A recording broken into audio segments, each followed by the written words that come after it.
Once upon a time, there was a boy who lived in a village, and he was a shepherd. And the boy liked music, and he played the drums, and he took a few drugs, and he liked to have sex with just about anything that walks. This is a bisexual friendly fairy tale. And so the boy wanted to spend all of his time playing the drums in a garage band in this village. It was smaller than a village, really. It was a hamlet. It was even smaller than a hamlet. It was a pork choplet. It was small, whatever it was. It was small. Like the Census Bureau just like walks down the road and goes, oh yeah, them, and keeps walking. So the boy, like, he did not want to be a shepherd. He was born into it. Can you see me? I don't even know if you can see me with these. Here, let's use these ones. They don't have any lenses. Oh, hang on. Hang on. Okay. So the boy, he's from a long line of shepherds, because they herd sheps, which is those fuzzy woolly things that you make sweaters out of. And his family was like, you will be a shepherd. And he was like, I will play the drums. And they were like, you can play the drums in your off hours, and if a sheep dies. And, if you know anything about drums, you know that they're made out of sheepskin stretched over a wooden, well, a drum. So so it's a natural fit, drumming and sheeping. So anyway, the family's like, we have someone has to take care of the flocks. And he's like, I'm not built for this. I could not, I'm allergic to sheep dip. And they're like, you will do this or we'll cut you off and you won't have any money to go to drum college. And so he's like, well, flock you. You're not the boss of me. But it turns out they were. So anyway, he's tending the flocks. So he's up in the fields, right, with the herd and the sheep and everything. And he's already done you know what and gotten gonorrhea, because that's just how that goes in very small hamlet villages, whatever this place was.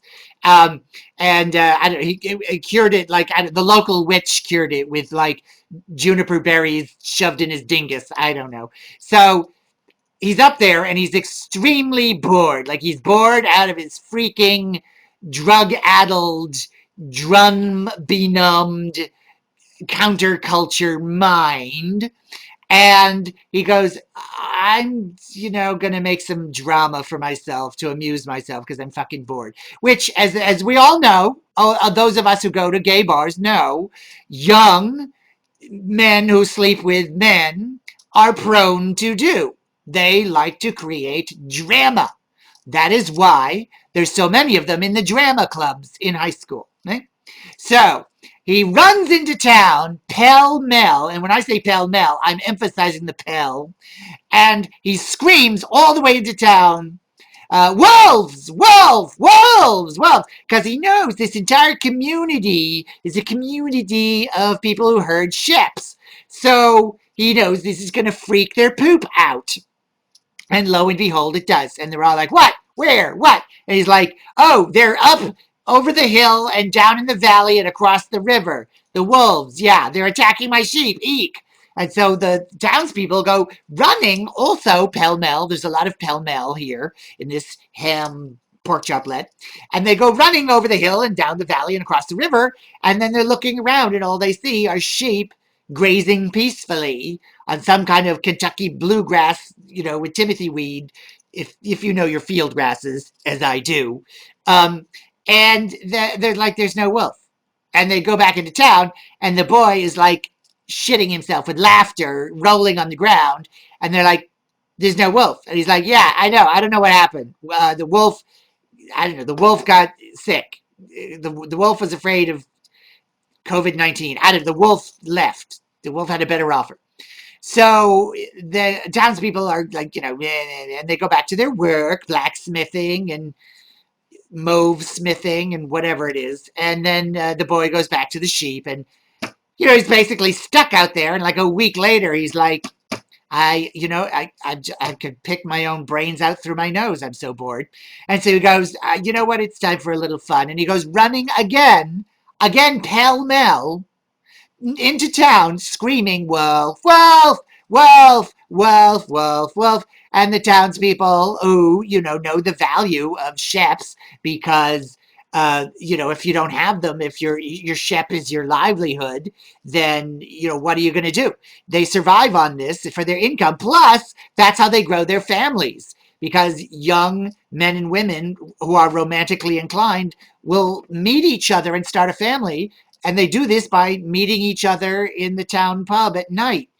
They're two ships passing in the night. Woo!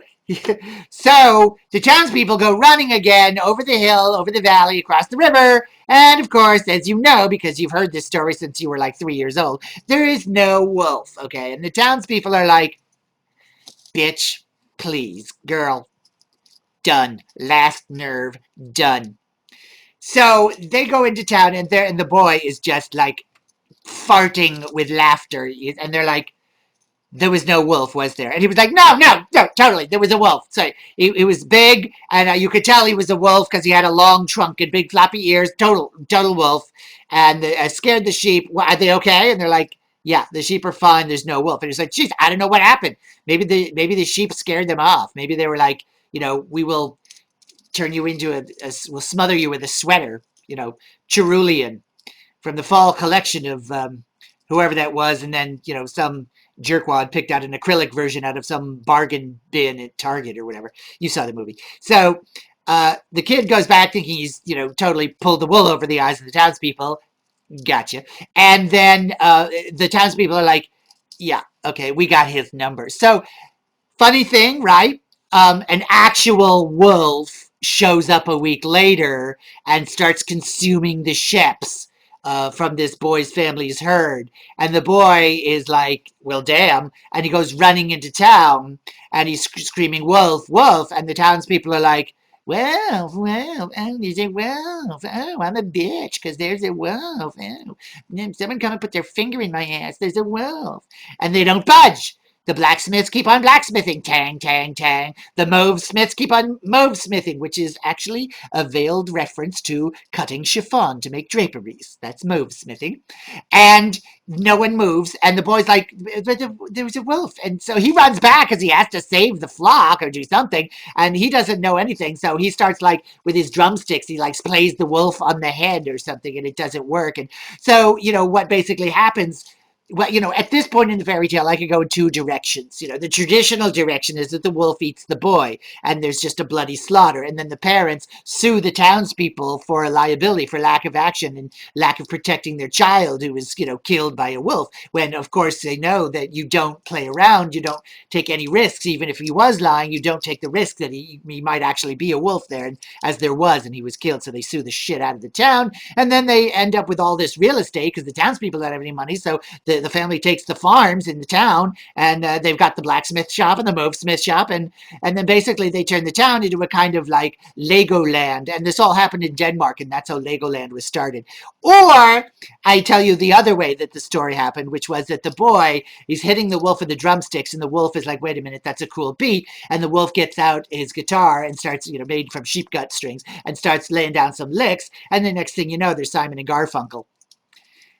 I love happy endings. The moral of the story is, if you know you're a drummer, don't listen to your family. Just go ahead and live in some horrible cold water flat on a fifth floor walk up, living off of your friends' leftovers from their Chinese takeout meals until you make it big in Hollywood and play at the Whiskey A Go Go and, grow your hair long and have a succession of unsuccessful marriages and children who hate you because you're too stoned and drugged out to do anything but play the drums in the band and the music videos. Phil Collins, I'm looking at you.